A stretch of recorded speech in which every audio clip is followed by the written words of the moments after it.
என்று ஆரம்பிக்க, நீங்க போட்ட ஆர்டரை உடனே வித்ட்ரா பண்ணுங்க என்றான் சர்வா அவள் சொல்ல வருவதை பாதியிலேயே தடுத்து. ஆனா சார், உங்களுக்கு அவனை பத்தி தெரியாது.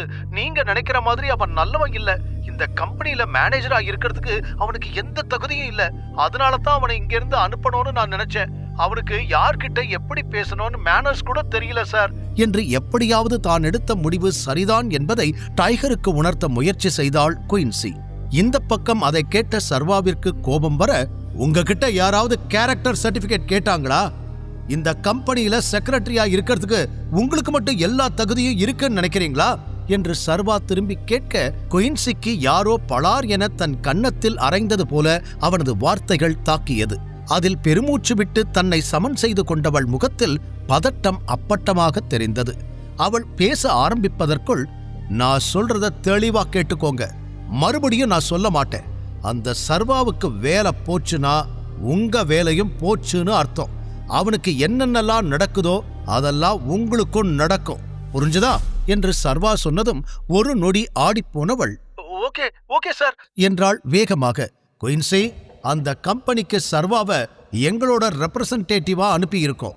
நீங்க அவன்கிட்ட பேசுறீங்கன்னா என்கிட்ட பேசுற மாதிரி, அவனை இன்சல்ட் பண்ணி இருந்தா என்ன இன்சல்ட் பண்ற மாதிரி. நான் என்ன சொல்ல வரேன்னு உங்களுக்கு புரிஞ்சிருக்கும்னு நினைக்கிறேன். நீங்க இந்த கம்பெனில நல்ல பொசிஷன்ல இருக்கணும்னு நினைச்சா அவனையும் அந்த மாதிரி பார்த்துக்கோங்க. இல்லனா என்ன வேணாலும் நடக்கலாம் என்று கூறி அடுத்த நொடியே அழைப்பை துண்டித்து விட்டான் சர்வா. அவளது பதில்களை எல்லாம் கேட்பதற்கு அவனுக்கு பொறுமையும் இல்லை, விருப்பமும் இல்லை. அழைப்பு துண்டிக்கப்பட்டது கூட தெரியாமல் அப்படியே நின்ற குயின்சிக்கு ஒன்றும் புரியவில்லை. ஷாக் அடித்தது போல டைகரின் வார்த்தைகள் காதுக்குள் கேட்டுக்கொண்டே இருக்க மீண்டும் ஆபீஸிற்குள் வேகமாக ஓடி வந்தாள். இங்கு முகத்தில் ஒரு வெற்றி புன்னகையோடு நின்றிருந்தான் சர்வா. பிறகு வெளியில் வந்தவன் தனது சூட்கேஸை எடுத்துக்கொண்டு கேபின் கதவை திறக்க வெளியில் மாயா நின்றிருந்தாள். அவள் முகம் இன்னும் சோகமாக இருக்க, கமான் மாயா, நான் போனா வேற யாராவது இந்த வேலைக்கு வரத்தான் போறாங்க. எதுக்கு இவ்வளோ சோகமா இருக்கீங்க என்று அவளிடம் சாதாரணமாக பேசியவன் தனது சூட்கேஸோடு அங்கிருந்து கிளம்பினான். ஒரு அடியையும் மெதுவாக எடுத்து வைத்தான் சர்வா. பார்ப்பவர்களுக்கு அவருக்கு இந்த வேலையை விட்டு போகிறதுக்கு விருப்பமே இல்லை, பாவம் என்று தோன்ற, அவனோ இந்த குயின்சி என்ன இன்னும் வரல என்று அவள் வருகைக்காக காத்து கொண்டிருந்தான். அனைவர் முன்னிலையிலும் அவள் அவமானப்படுத்தியதால் மன்னிப்பும் அதே போல கேட்க வேண்டும் என்று நினைத்தான் சர்வா. அப்போது அவன் போனுக்கு மெசேஜ் வந்திருந்தது. நீங்க சொன்ன மாதிரியே பண்ணிடுறேன் சார் என்று குயின்சி டைகரின் மெசேஜுக்கு ரிப்ளை அனுப்பியிருந்தாள். குட் என்று அதற்கு பதிலளித்த சர்வா முகத்தில் வெற்றி புன்னகை. அவன் லாபி வரை வந்திருக்க வேகமாக ஓடி வந்த குயின்சி மூச்சு வாங்க பதட்டத்தோடு சர்வாவை பார்த்தாள். சர்வா என்று வேகமாக அவனை அழைத்ததும் திரும்பி பார்த்த சர்வா, ஆபீஸ்ல இருந்து நான் எதையும் திருடிட்டு போகல மேடம், வேணும்னா நீங்க மாயா கிட்ட கேட்டுக்கோங்க என்று கூறினான். அவன் சொன்னதை கேட்டு பெருமூச்சு விட்ட குயின்சி, நீங்க இங்கிருந்து போக வேண்டாம் என்று மெதுவாக அவனுக்கு மட்டும் கேட்கும் குரலில் கூறினாள். மற்றவர்கள் கேட்டால் அவள் இமேஜ் ஸ்பாயில் ஆகி விடுமாம். சில நொடிகள் அவளை அமைதியாக பார்த்த சர்வா, ஏன் போகக்கூடாது? கொஞ்ச நேரத்துக்கு முன்னாடி நீங்க தானே என்ன வேலையை விட்டு தூக்குனீங்க என்று தெளிவாக கேட்டான். கால்ல விழுந்து கெஞ்சனோன்னு நினைக்கிறான் போல என்று அவனை எரிச்சலோடு பார்த்தாள் குயின்சி. இந்த ஆகாஷ் சொன்னதை நான் கேட்டிருக்கவே கூடாது, தேவையில்லாம பெரிய பிரச்சனையில மாட்டிக்கிட்டேன் என்று மனதிற்குள் புலம்பியவளுக்கு சர்வாவிடம் மன்னிப்பு கேட்பதா இல்லை தனது வேலையை தக்க வைத்துக் கொள்வதா என்று போராட்டம் உள்ளுக்குள் ஓடிக்கொண்டிருக்க, வேலைதான் முக்கியம் என்று இறுதியாக முடிவெடுத்தவள் சர்வாவை நேருக்கு நேராக பார்த்து, நான் தான் உங்களை வேலையை விட்டு போக சொன்னேன், ஆனா இப்ப நானே தான் சொல்றேன், நீங்க எங்கேயும் போக வேண்டாம், தயவு செஞ்சு இங்கேயே இருங்க என்று அவள் சாதாரண குரலில் கூற, இது பத்தாதே என்று நினைத்து சர்வா, இல்ல மேடம், எனக்கு இங்க வேலை பார்க்கறதுல இன்ட்ரெஸ்ட் இல்ல, நீங்க என்ன வேலையை விட்டு தூக்கலைனாலும் நானே ரிசைன் பண்ணிட்டு போக போறேன் என்று அவன் கூற அதிர்ந்த குயின்சி, என்ன சொல்றீங்க என்று அதிர்ச்சி அடைந்தாள். உங்களுக்கு என்ன கேட்டுச்சோ அதத்தான் சொன்னேன் என்று கூறிய சர்வா அங்கிருந்து நகர்ந்தான். சர்வா வெயிட் என்று மீண்டும் அவனிடம் ஓடிய குயின்சி, உங்ககிட்ட மன்னிப்பு கேட்க நான் தயாரா இருக்கேன் என்று கூறியவளுக்கு சர்வா தன்னிடம் அதைத்தான் எதிர்பார்க்கிறான் என்பதும் புரிந்தது. இப்போது அவள் குரல் அங்கிருந்த அனைவருக்குமே கேட்டிருக்க அவள் பக்கம் அந்த கூட்டமே திரும்பியிருந்தது. குயின்சி மேடம் யார்கிட்டயும் மன்னிப்பு கேட்டு நான் பார்த்ததே இல்ல. முதல் முறை இவர்கிட்ட தான் கேக்குறாங்க போல. எதுக்கு மன்னிப்பு கேக்குறாங்க? அவங்க தானே வேலையை விட்டு அனுப்புனாங்க என்று அங்கிருந்தவர்கள் தங்களுக்குள் பேசிக்கொள்ள சர்வா கைகளை கட்டிக்கொண்டு குயின்சியை பார்த்தான். ஆனால் இதையெல்லாம் பார்க்க ஆகாஷ் சர்வாவின் அலுவலகத்தில் இல்லை. அவனுக்கு அவனது செக்ரட்டரியிடமிருந்து அழைப்பு வந்தது. டைகர் ஆபீஸிலிருந்து சூர்யா வந்திருப்பதாகவும் சூர்யா மூலம் டைகர் தன்னிடம் பேச இருப்பதாகவும் அவனுக்கு செய்தி வந்தது.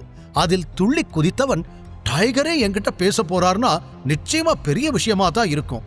கொஞ்ச நாள் முன்னாடி டைகர் குரூப்போட சேர நான் அவங்க கம்பெனியில பேசியிருந்தேன். கண்டிப்பா அதுக்காகத்தான் அவர் என்கிட்ட பேச போறாருன்னு நினைக்கிறேன். என்னை மட்டும் அவங்க குரூப்ல சேர்த்துக்கிட்டாங்கன்னா எல்லாரும் என்னை பார்த்து பயப்படுவாங்க, எனக்கு மரியாதை கொடுப்பாங்க, என் ரேஞ்சே மாறிடும் என்று ஏதேதோ கற்பனைகளோடு வேகமாக தனது ஆபீஸுக்கு கிளம்பி இருந்தவன், குயின்சி எப்படியும் தான் நினைத்த அனைத்தையும் செய்து முடித்து விடுவாள், சர்வாவிற்கு வேலை போய்விடும் என்று நினைத்து அவளிடம் சொல்லாமல் கூட சென்று விட்டான்.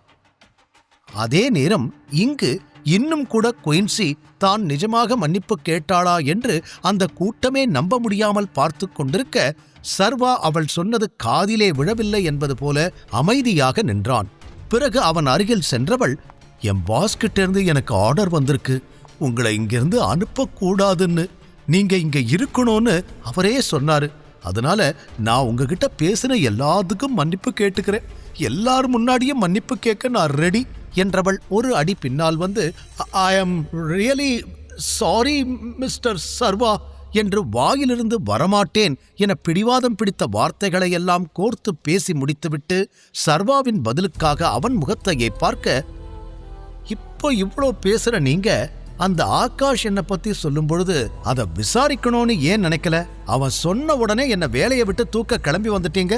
அவன் சொன்னது சரியா தப்பான்னு கண்டுபிடிக்க நீங்க ஏதாவது ட்ரை பண்ணீங்களா என்று கைகளை கட்டிக்கொண்டு சர்வா கேட்க, டைகர் தான் உங்களை இங்க அனுப்பி இருக்காருன்னு எனக்கு தெரியாது, தெரிஞ்சிருந்தா நான் இப்படியெல்லாம் பண்ணிருக்க மாட்டேன் என்று மெதுவான குரலில் சர்வாவை தவிர வேறு யாருக்கும் கேட்காதபடி சொன்னவள், பிறகு நான் உங்ககிட்ட மறுபடியும் மன்னிப்பு கேட்டுக்கிறேன், தயவு செஞ்சு இங்கிருந்து எங்கேயும் போகாதீங்க, இனி உங்ககிட்ட நான் எந்த பிரச்சனையும் பண்ண மாட்டேன், உங்களுக்கு என்ன உதவி வேணும்னாலும் நீங்க என்கிட்ட அதை தாராளமா கேட்கலாம், உங்களுக்கு உதவி செய்ய நான் தயாரா இருக்கேன் என்று சர்வாவின் மனதை மாற்றியே ஆக வேண்டும் என கட்டாயத்தில் பேசிய அவளுக்கு அவள் மீதே கோபம் வந்தது.